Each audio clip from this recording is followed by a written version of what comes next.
Hey everyone, welcome back to Little Shop of Nerds. I'm Mike. I'm Julia. Alright, what's today's hint, Jules? So today's hint is photo. Today we're going to be talking about a Robin Williams film. Since we're in the spooky season, now we're going to get into our spooky season movies. Now, we're going to start off with a Robin Williams spooky film. Well, I would say spooky, it's more like a thriller. It was a thriller, yes. It's called 1 Hour Photo. Yes, now, if you haven't seen this movie, we'll get to it when we get to it. Yeah. But it starts with Robin Williams. It's about, okay, back in our day, if you had to get photos developed, you had to go to a store or something that... Some places still do that. It's not as often because, everybody takes photos with their phone, or they have some sort of digital camera to upload it digitally onto a laptop or whatever. But there used to be, if you guys are old enough to remember going to the store and dropping off disposable cameras, rolls of film or whatever, basically that's what Robin Williams did, was he was the guy that did the photo stuff. Yes. And his name was Cy, and they referred to him as Cy the photo guy throughout the film. Yes, and what it is, it's pretty much opens with Robin Williams' character getting arrested for something that he did. And pretty much what he does is he talks about, he's pretty much stalking a family, pretty much. And I'm like, okay. Mm-hmm. Yeah, so he has been developing this family's photo for 9-10 years now. Because he knows this family really well, and he knows them by their name. He knows their address. Here's Mike's dog, Roxy. Just ignore her. There's just a bunch. He knows this family really well, and Sorry, she wants to join. Yeah. So they basically they had their son Jacob. I'm gonna check that. Was his name, or Josh? Started with a J. Their son had a birthday party, and she wanted 2 copies of all the film of the pictures.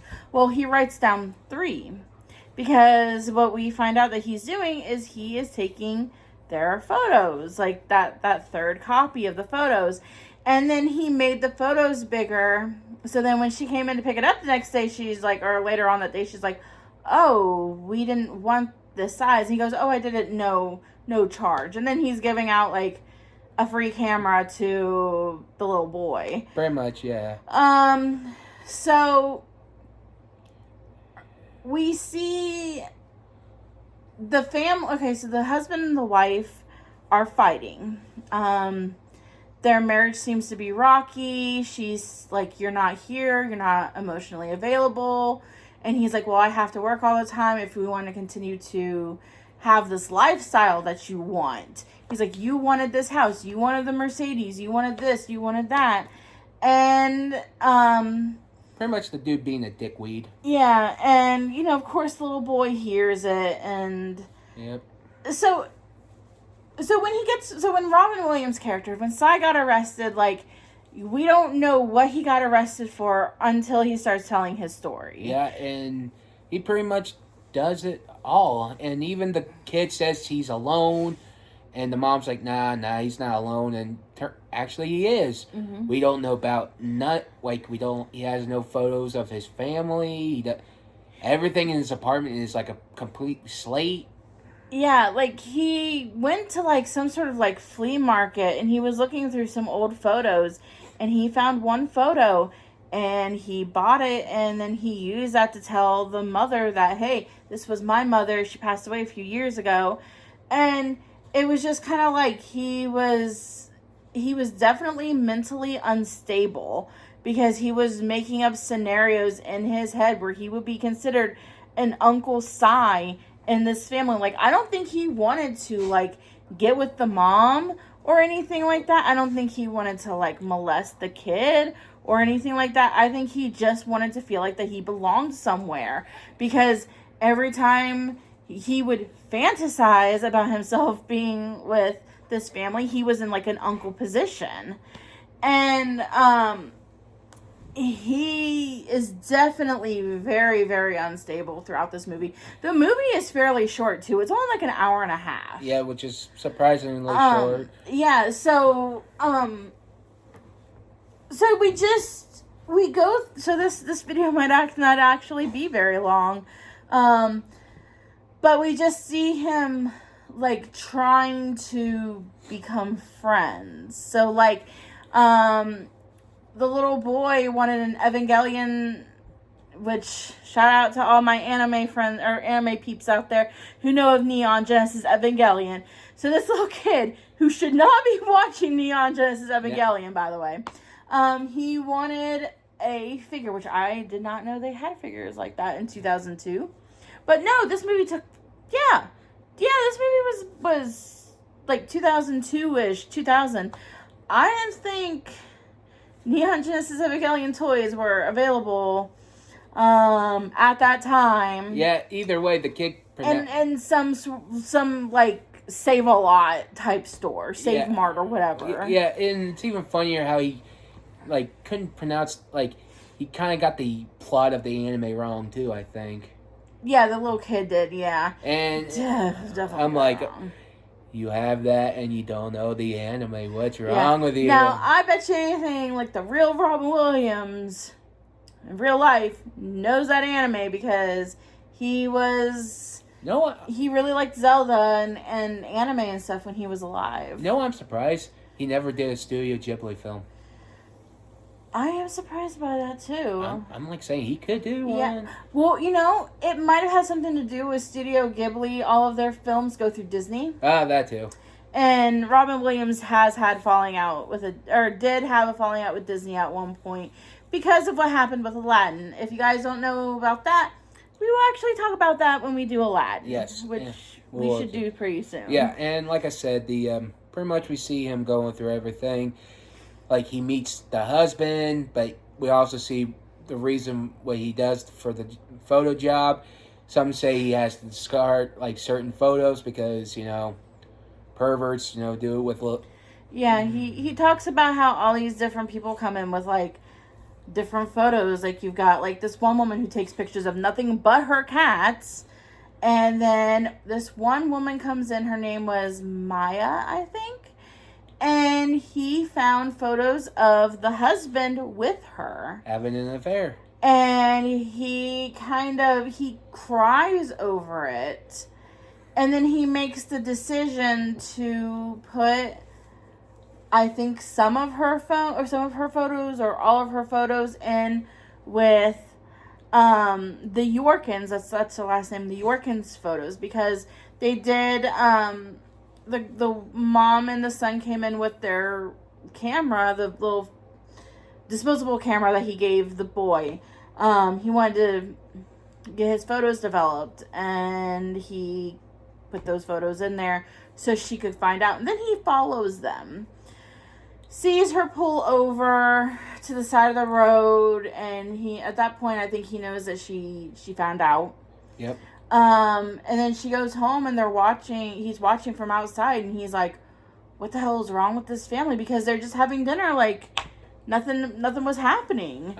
Yeah, and she didn't want to bring it up, and in my opinion, you're going to have to bring it up at some point. Mm-hmm. But, besides that, then he starts to go a little nutty, and... he gets fired from his job. Yeah, and because then at that point, they're like, something's not adding up with what's missing or what's coming out, what's being printed and stuff.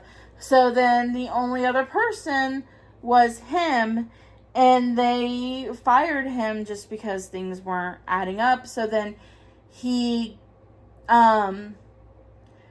takes some photos of his manager's daughter, takes it to the store like the day after he had been fired. I think it was like the day or two after he had been fired. The manager intercepts him. He's like, hey, you can't come here anymore. And he's like, I'm here as a customer. And he's like, well, you can't be here because I fired you. And he's like, hey, I'm not trying to make a scene. I just want you to, I just want to get my film pretty much developed. So the manager allows him, and he says, you can't come here anymore after this. So he goes and he gets his film developed, and Yoshi, which I think the kid was Korean. The kid that they got to play Yoshi was Korean. Could be. And I think he was supposed to be Japanese, because his last name, the guy's last name was Park, which is normally a Korean last name, so... Who knows? Yeah, but, yeah, once... I guess in Hollywood, Asian is Asian. Right. Well... So, but Yoshi finds it and brings it to the manager's attention. Yeah, and they call the police, and that was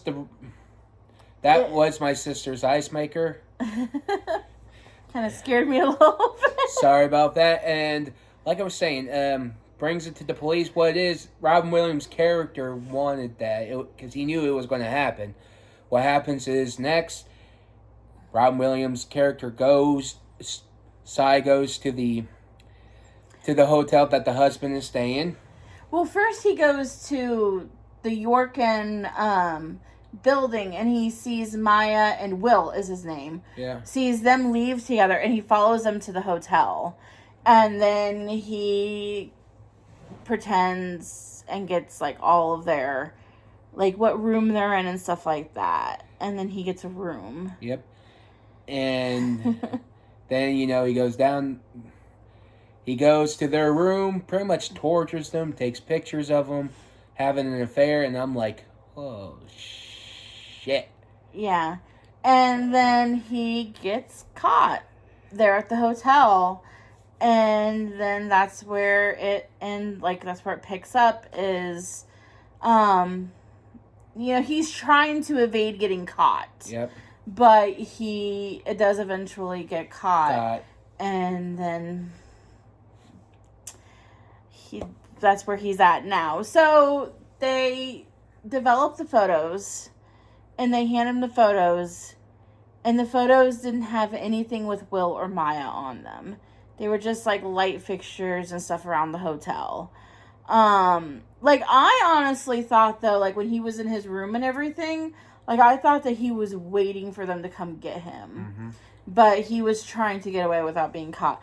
But then the photos that he supposedly had taken were never taken. Nope. They were all of just, just things around the hotel. Yep. The hotel room. And then there was like a really weird ending where he, was in a photo with the family that he was stalking, with the Yorkin family. So I don't even know if like he got out or what that ending was all about. It could be me. It could be anything. It could be anything from interpretation. It could be just still his fantasy and everything. Yeah. So like I've said before, this movie it's an hour and a half. It was an hour and a half long, so it wasn't a very long movie at all. And there wasn't a lot of action that happened in this movie because it was just a thriller. Yeah, and so far, I think the movie was okay. I wouldn't say I care for it, but I would say Robin Williams was amazing. He can play a good psychopath very well, and yet the whole story I didn't like, so I give this movie like a 5 out of 10. I give it a 6 out of 10. Because, like Mike said, Robin Williams does a really good job. Like, he can definitely, like, get you, like, feeling some type of way. Like, whether it's you're laughing, crying, whatever, like Patch Adams. Or Good Will Hunting. It's not your fault. So, he can, but this is the first time, like, he's been in not NCIS, but, SVU. So, he has been in SVU. I honestly do not know if I've ever seen that episode, but I can watch SVU on Hulu, I think it is. Peacock, okay. Do I have your Peacock account? Yes, pretty much. Okay, I'm pretty much on all of his accounts. So. And no, I will not share with all of you out there. So, I think the only one we don't share is High Dive and Crunchyroll, but I'm on everything else that he has. Netflix, you're not on Netflix. Oh, that's right, I'm not on Netflix either, so... but yeah, so he So I've never seen him in SVU, so I never knew how well that he could play a character like this. But he does a very good job at playing such a creepy, psychopathic character. Mm-hmm. And you look at him, and he is kind of creepy. Yep. And Robin Williams did a really good job, and I miss him. We all do. And it's, I mean, it definitely wasn't my favorite movie with him in it, but it definitely wasn't like a bad one either. Nope. I do kind of wish that there had been a little bit more suspense or a little bit more thriller in it. Me too. A little bit more action than what there was. And yeah, the story was kind of bland. Yeah. Just because it was just kind of your typical, run of the mill thriller. Little stalking. Yeah. Family stalking movie. Yeah. But other than that, it was fine. It was pretty decent. But yep. So far, okay. We got what's our next hint for the next week? So next week's hint is going to be Finding Nemo. We are not talking about we're not talking about the movie, just so you all know. And yes, and this is still going to be our theme for spooky season, but it also ties with something else. Yeah, and we will actually explain in next week's video what that is. And I hope you guys tune in next week. And Mike also has his complete Mitsuri costume. He just needs 5 more items, and then he will have his costume. And I may also cosplay with him. I don't know yet. I might do my female Gojo. I don't know. We'll see. It depends on how I feel. But Mike will definitely be cosplaying as Mitsuri. So we've got that. All right. So we will see you guys next week. Bye. Bye. Like and subscribe. Yep.